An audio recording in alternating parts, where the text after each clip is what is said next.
Sobat-sobatnya, seperti yang kita ketahui bahwa akan segera dibuka untuk pendaftaran seleksi P3K tahun 2024. Nah, teman-teman tentunya di sini sudah mengetahui bahwasannya yang akan menjadi fokus untuk pengangkatan adalah teman-teman tenaga non ASN.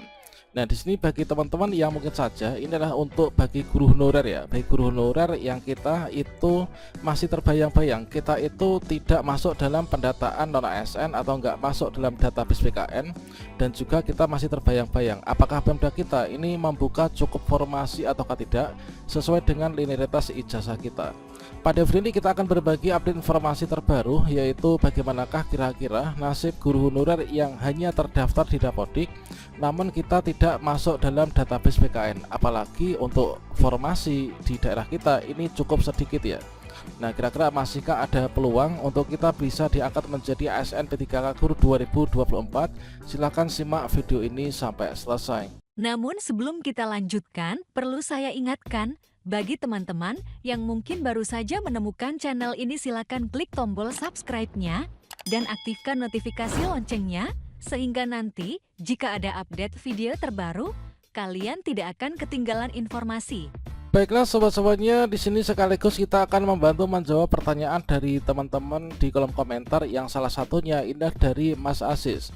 Bagaimana nasib kami yang sudah masuk Dapodik tapi belum masuk pendataan BKN tahun 2022 ketika Pemda ini membuka formasinya cukup sedikit ya.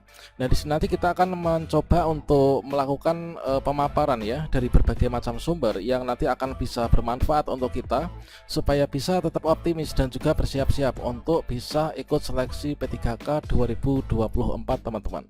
Seperti yang kita ketahui bahwa akan segera diselenggarakan, yaitu pengadaan ASN tahun 2024 meliputi CPNS dan juga P3K ya, yang salah satunya ini adalah untuk P3K Guru. Nah, namun di sini kita perlu mengetahui bahwasanya berdasarkan dari urgensi pemenuhan kebutuhan ASN tahun 2024 di sini adalah yaitu sebagai salah satu solusi untuk penataan tenaga non ASN sesuai dengan mandat Undang-Undang Nomor 20 Tahun 2023 teman-teman. Ya, benar, di sini juga sudah kita dapatkan bocorannya untuk timeline pengadaan CASN 2024. Mulai dari ada periode 1, kemudian seleksi periode kedua, dan juga seleksi di periode yang ketiga. Nah, selanjutnya juga kita dapatkan informasi bahwa untuk khusus P3K ini nanti akan diangkat semua ya, dikarenakan mandat dari Undang-Undang ASN Nomor 20 Tahun 2023 di sini adalah sebelum bulan Desember 2024 seluruh honorer ini harus diangkat menjadi ASN P3K teman-teman. Dan salah satu solusi supaya tidak ada pemberhentian massal atau PHK massal di bulan Desember ini adalah teman-teman yang lulus ini nanti akan diangkat menjadi P3K penuh waktu, sementara untuk P3K yang tidak lulus termasuk yang tidak kebagian formasi kelas rankingan akan diangkat menjadi P3K paruh waktu. Antara P3K penuh waktu dan paruh waktu ini sama kedudukannya, yaitu sama-sama diangkat oleh PPK, artinya kita akan mendapatkan SK ya. Kemudian juga sama-sama memiliki nomor induk pegawai. Yang membedakan inilah cuman penggajiannya saja teman-teman, dan juga untuk jam kerjanya. Berdasarkan pada surat edaran Kemenpan RB tertanggal 21 Desember 2023 terkait tentang usulan jumlah kebutuhan ASN 2024. Nah, di sini untuk pengadaan ASN tahun 2024 ini kabar gembiranya yaitu dibuka untuk P3K dan juga CPNS, yang mana untuk P3K ini dikhususkan bagi teman-teman pelamar non ASN. Nah, selanjutnya kabar kurang baiknya untuk yang dimaksud dengan pelamar non ASN itu adalah teman-teman yang sudah masuk dalam database BKN. Nah, teman-teman yang sudah lolos pendataan non ASN tahun 2022 yang sudah masuk dalam database BKN yang awalnya 2.355.092, lambat laun berjalannya waktu ini sudah banyak berkurang, yaitu tinggal 1.605.654 ya, yang mana untuk sisanya ini yaitu dari 2,3 juta menjadi 1,6 juta ini adalah sudah banyak yang diangkat menjadi ASN baik itu CPNS maupun juga P3K teman-teman. Nah, di sini difokuskan untuk yang sisa 1,6 jutaan ini nanti akan diangkat ya, yaitu menjadi ASN P3K. Kemudian di sini diperkuat dengan hasil audiensi terbaru bersama Kemenpan RB ya, bahwasannya yang dimaksud dengan non ASN itulah THK 2 dan juga non ASN yang sudah terdata di database BKN. Nah, kira-kira bagaimanakah yang tidak terdata dalam database BKN termasuk guru honorer yang hanya terdaftar di Dapodik saja? Nah, tentunya untuk teman-teman yang sudah terdata dalam database BKN saat ini sudah bernafas lega ya, dikarenakan kita optimis akan diangkat menjadi P3K. Kalau misalkan kita lulus sesuai dengan formasi, kita akan diangkat menjadi P3K penuh waktu. Kalau misalkan nggak lulus, ini nanti akan diangkat menjadi P3K paruh waktu. Kira-kira untuk guru honorer yang tidak masuk dalam database BKN dan hanya terdaftar di Dapodik, ini nanti kira-kira potensi kelulusannya bagaimana? Oke, sekarang kita mulai untuk melakukan pembahasan, yaitu bagaimanakah peluang guru honorer tidak masuk database BKN. Kita hanya terdaftar pada Dapodik saja. Oke, untuk yang pertama, informasi terbaru yang kita dapatkan dari Ibu Hasnaya yang sering berkoordinasi dan juga audiensi bersama dengan Kemdikbudristek dan juga Kemenpan RB. Di sini didapatkan informasi pertama, yaitu terkait tentang pengusulan pengajuan formasi CPNS dan juga P3K 2024. Ya, mana di sini dikategorikan ya, yang nanti akan menjadi peserta ini khusus untuk P3K guru ya, dikarenakan kita berbicara tentang guru honorer. Nah, untuk P3K guru itu adalah nanti yang didahulukan. Ini dari teman-teman THK 2. Nah, sepertinya untuk THK 2 kalau misalkan ingin melamar P3K guru, ini adalah tentunya belum bisa ya, dikarenakan untuk kualifikasi ijazah minimal itu harus S1. Mungkin saja di sini yang berada di bawah naungan Kemdikbudristek, misalkan saja Tendik misalkan, atau mungkin juga tenaga administrasi, atau mungkin juga dari teman-teman penjaga malam, atau mungkin juga penjaga petugas kebersihan. Nah, selanjutnya di sini untuk posisi berikutnya, selain setelah dari THK 2 untuk guru honorer THK 2, maka untuk urutan berikutnya ini adalah guru yang terdata dalam database BKN hasil pendataan non ASN tahun 2022. Nah, kemudian potensi kita ini yang tidak terdata dalam database BKN namun hanya terdaftar di Dapodik, maka kita posisinya berada pada poin yang ketiga, yaitu guru yang tidak terdata di database BKN, termasuk juga PPG Prajabatan, kemudian guru swasta dan juga guru sekolah negeri. Ini nanti kita bisa untuk ikut seleksi P3K 2024 teman-teman. Kalau misalkan di sini kita melihat pada formasi, misalkan saja kita ambil dari formasi proyeksi dari hasil Panselnas ya, yang nanti untuk hasil finalnya akan diterbitkan melalui SK-PAN RB mungkin di akhir bulan ini atau awal bulan depan, yaitu bulan Maret, setelah pengajuan formasi dari masing-masing Pemda nanti ditampung dan juga ditetapkan. Nah, jadi di sini nanti untuk pendaftaran, jadi masing-masing seleksi ini nanti akan berbeda antara formasinya, formasi satu dengan formasi lain. Katakanlah di sini untuk formasi P3K guru ini ada 419.146. Tentunya yang bisa mendaftar P3K guru yang nanti yang memenuhi syarat untuk mendaftar P3K guru. Kemudian untuk yang P3K kesehatan pun juga demikian, termasuk juga untuk yang P3K teknis teman-teman. Sehingga dari masing-masing formasi yang dibuka di sini nanti kita sebagai penentu untuk bisa mendaftar kemana itu akan terdeteksi dari persyaratan yang kita bisa penuhi ya. Katakanlah di sini ketika teman-teman berhasil membuat akun SSCSN, kemudian kan kita login nih. Setelah kita login, kita mengisi biodata.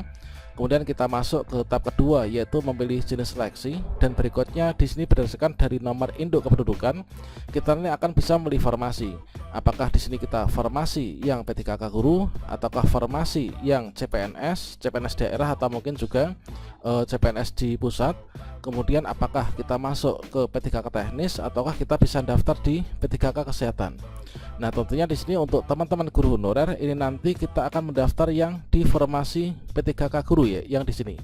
Jadi untuk syarat utama kita bisa mendaftar P3K guru, tentunya kita harus terdaftar nih pada aplikasi Dapodik.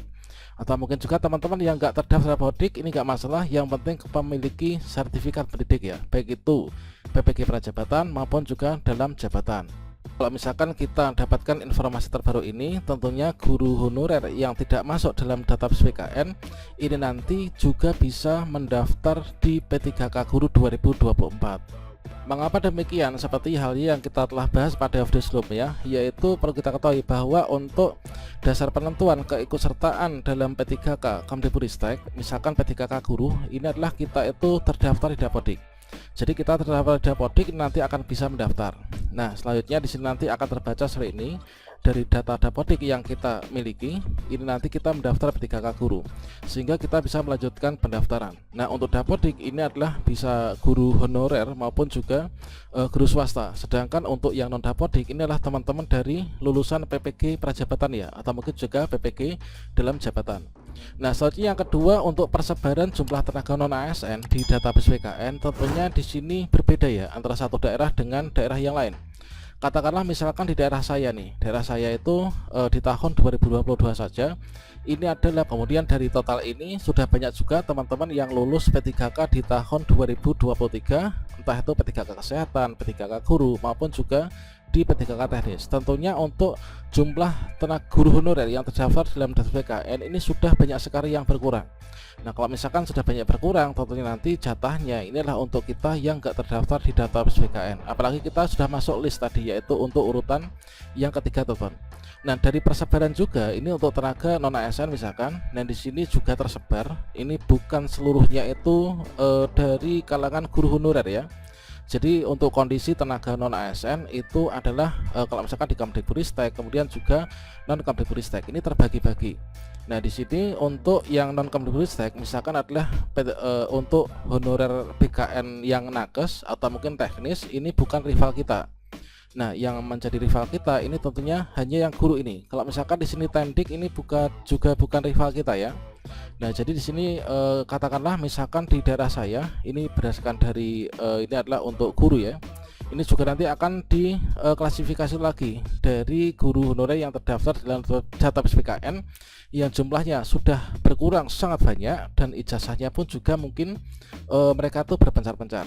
Nah, kalau misalkan kita lihat di sini dari Kemdikbudristek ya, misalkan 68 ini yang guru berapa, kemudian yang Tendik berapa, ini teman-teman. Kemudian untuk yang ketiga, bahwa tenaga non ASN di database PKN ini sudah banyak yang diangkat ya. Yang tadi kan kita lihat dari data nasional, awalnya 2,3 juta, ini tinggal 1,66 juta saja ya. Nah, ini sudah banyak sekali teman-teman yang sudah diangkat ya. Jadi di sini bisa memungkinkan kita untuk juga bisa untuk apa ya istilahnya itu nanti untuk berkompetisi di tahun ini. Kemudian yang keempat, kita perlu ketahui bahwa untuk formasi P3K guru 2024 ini cukup melimpah ya. Seperti yang dijelaskan oleh Prof Nunuk sebelumnya, bahwa yang kita dapatkan dari rangkuman ngopi bareng ya terkait tentang persiapan rekrutmen P3K 2024, bahwa untuk usulan ini ada 419 ribuan ini secara nasional. Sedangkan untuk sisa guru non ASN ini adalah 200 ribu. Nah, ini teman, jadi sisa guru non ASN ada 200 ribu, masih ada separuh lebih ya teman. Nah, ini artinya nanti bagi teman-teman yang nggak terdaftar di non ASN pun, yang nggak terdaftar dalam data PKN, ini bisa berpotensi untuk bisa diangkat menjadi ASN P3K pada tahun ini. Nah, katakanlah di sini ada 419 ribu, ini nanti jika formasi sekian ini terpenuhi, maka nanti jumlah sisa yang akan kita bisa daftar ini cukup banyak juga ya. Nah, kemudian untuk pelamar prioritas ini tinggal sedikit teman. Nah, untuk P3K Kemdikbudristek ini kan masih difokuskan untuk pengangkatan dari teman-teman yang sudah lulus passing grade 2021. Nah, sisa di tahun 2024 ini nanti akan dituntaskan sehingga di sini nanti masih banyak sekali sisa yang bisa diikuti oleh teman-teman dari yang tidak terdaftar dalam data PKN maupun juga yang bukan B1 ya. Nah, selanjutnya di sini untuk nasib tenaga honorer tahun 2024 ini adalah terdapat dua, yaitu masuk database PKN maupun juga yang tidak masuk dalam database PKN. Kalau yang masuk database PKN ini nanti yang lulus diangkat menjadi P3K penuh waktu, yang enggak terdaftar dalam database PKN akan diangkat menjadi P3K paruh waktu. Bagaimanakah untuk yang tidak masuk dalam database PKN? Dan seperti yang kita ketahui bahwa untuk penyelesaian tenaga non ASN nanti akan diangkat P3K penuh waktu bagi yang lulus seleksi, yang paruh waktu untuk yang tidak lulus seleksi atau formasinya udah habis. Namun ini untuk teman-teman yang sudah terdaftar dalam database BKN ya. Nah, namun di sini kita perlu ketahui bahwa ada pengkategorian, yaitu dari yang pertama THK2, kemudian guru yang terdata dalam database BKN, dan juga guru yang tidak terdata dalam database BKN. Artinya kita nanti juga bisa berpotensi untuk lulus di tahun ini. Nah, selanjutnya untuk sisa guru yang terdata dalam database BKN ini bukan hanya guru, namun ada seluruh honorer ya, dari berbagai macam ijazah, karakteristik, kemudian juga mereka formasi jabatan yang mungkin akan bisa didaftar. Nah, berikutnya di sini bagi non ASN ya, ini informasi yang sebagai penjelas untuk P3K penuh waktu dan juga paruh waktu. Bagi non ASN yang tidak masuk perankingan saat seleksi dikarenakan kekurangan formasi, ini nanti akan masuk di P3K paruh waktu. Nah, selanjutnya katakanlah misalkan seperti ini, kira-kira bagaimana? Nah, misalkan di sini pada suatu Pemda ya, ini membuka formasi. Kita ambil saja satu contoh formasi, yaitu guru kelas ya. Nah, guru kelas ini jumlah formasi yang dibuka di Pemda ini ada 20 formasi. Kemudian untuk guru honorer yang terdata dalam database BKN yang memenuhi syarat untuk bisa mendaftar ijazah S1 misalkan, yang linear dengan guru kelas ini hanya 3. Nah, karena di sini formasinya ada 20, maka di sini yang terdaftar BKN hanya 3. Kemudian untuk teman-teman non BKN pun ini nanti juga akan bisa mendaftar, sehingga jumlah peserta yang ikut seleksi ini adalah ada 28. Nah, untuk yang jumlah formasi 20, jumlah peserta 28 terbagi ke dalam yang terdata dalam database BKN dan juga tidak terdata dalam database BKN. Ini nanti kira-kira yang diangkat P3K full time dan part time siapa saja. Dan tentu saja di sini untuk teman-teman yang terdata dalam database BKN, ini adalah 3 orang ini bagian dari 1,6 jutaan ini. Ini nanti positif akan diangkat menjadi yaitu yang full time, yaitu 3 ya, 3. Jadi seluruh guru honorer yang linear dengan guru kelas sejumlah 3 ini semua akan diangkat menjadi P3K full time. Nah, kemudian di sini masih ada sisa formasi yaitu 17. Maka di sini nanti 17 dari 25 ini nanti akan diangkat juga menjadi P3K full time. Nah, selanjutnya di sini nanti untuk teman-teman yang masih sisa ya, yaitu artinya di sini kan masih ada 28 ya, masih ada 28. Masih ada 8 ya. Ini 20 dikurangi di sini 28 dikurangi 20 berarti di sini masih ada 8. Apakah 8 ini nanti diangkat menjadi P3K part time? Berkaitan dengan undang-undang ASN, ini nanti Desember harus diangkat semua. Artinya nggak ada pemacatan. Apakah nanti yang 8 itu diangkat menjadi P3K part time, ataukah nanti kita tidak bisa diangkat P3K part time dikarenakan yang diangkat P3K part time ini hanya yang terdata dalam database BKN. Nah, di sini kita cek ya, yaitu dari Bapak Menteri Anas ini kan sudah pernah menyebut ya, yang mana di sini disampaikan di tanggal 19 Januari kemarin, yaitu Menteri Anas sebut seluruh honorer terdata di database BKN ini diangkat menjadi P3K, baik itu penuh waktu maupun juga paruh waktu. Kemudian yang tercecer ini kira-kira bagaimana? Kalau misalkan kita baca ya dari berita ini adalah untuk yang tidak terdata dalam database BKN dan tercecer, ini masih sedang dibahas untuk dicarikan solusinya. Hal tersebut juga diperkuat, yaitu bahwasanya untuk regulasi ya, untuk regulasi yang sedang disusun oleh pemerintah, ini adalah terkait tentang PP nanti, yaitu Permen Pan RB akan bersifat nasional ya, yaitu untuk non ASN baik itu guru, kemudian baik itu tendik maupun juga nakes teman-teman. Jadi tidak ada Permen Pan RB khusus untuk guru seperti tahun sebelumnya. Nah, di sini ini kan bulan Februari ya, nanti di bulan Maret untuk Permen Pan RB tersebut akan diterbitkan ya. Jadi Maret nanti akan kemungkinan sudah terbit. Dan tentunya ketika berbicara terkait tentang pembahasan rancangan RPP ya, rancangan peraturan pemerintah, termasuk juga untuk mengakomodir dari guru honorer dan juga tendik, ini dari Kemdikbudristek ini juga proaktif untuk ikut dalam pembahasan RPP tersebut. Termasuk juga untuk yang sisa di sini, yaitu guru honorer yang tidak masuk dalam database BKN. Apakah di sini nanti diangkat P3K part time, ataukah nanti kita masih tersisa nggak bisa di sini? Tentunya ini sedang masih dalam pembahasan. Jadi nanti kita pantau saja, dan kita yakin bahwasannya dari Kemdikbudristek ini tetap memperjuangkan kita guru honorer supaya diangkat juga untuk P3K part-time, mengingat nanti setelah bulan Desember ini sudah nggak ada lagi status honorer. Jadi di instansi pemerintah nanti tinggal hanya ada 2 status, yaitu PNS dan juga P3K. Dan di sini kita berdoa saja semoga nanti PP yang terbit pada bulan Maret ini nanti juga akan mengakomodir teman-teman yang formasinya sudah habis, kehabisan formasi, mungkin formasi yang diajukan Pemda sedikit, supaya kita ini bisa diangkat juga nih, meskipun belum full time namun juga bisa diangkat menjadi P3K part time. Terkait tentang perbedaan full time dan part time seperti apa, ini sudah kita sediakan pada kartu video ini, silahkan teman-teman cek ya. Oke, demikian, semoga bermanfaat dan tetap semangat semua teman-teman yang tidak masuk dalam data PKN, dan kita harus optimis ya, diiringi dengan doa dan juga berusaha. Nah, pada video sebelumnya saya akan merekomendasikan nih untuk persiapan untuk teman-teman supaya bisa lulus. Ini salah satunya adalah mengikuti bimbingan belajar online. Nanti kita akan update ya pada video selanjutnya.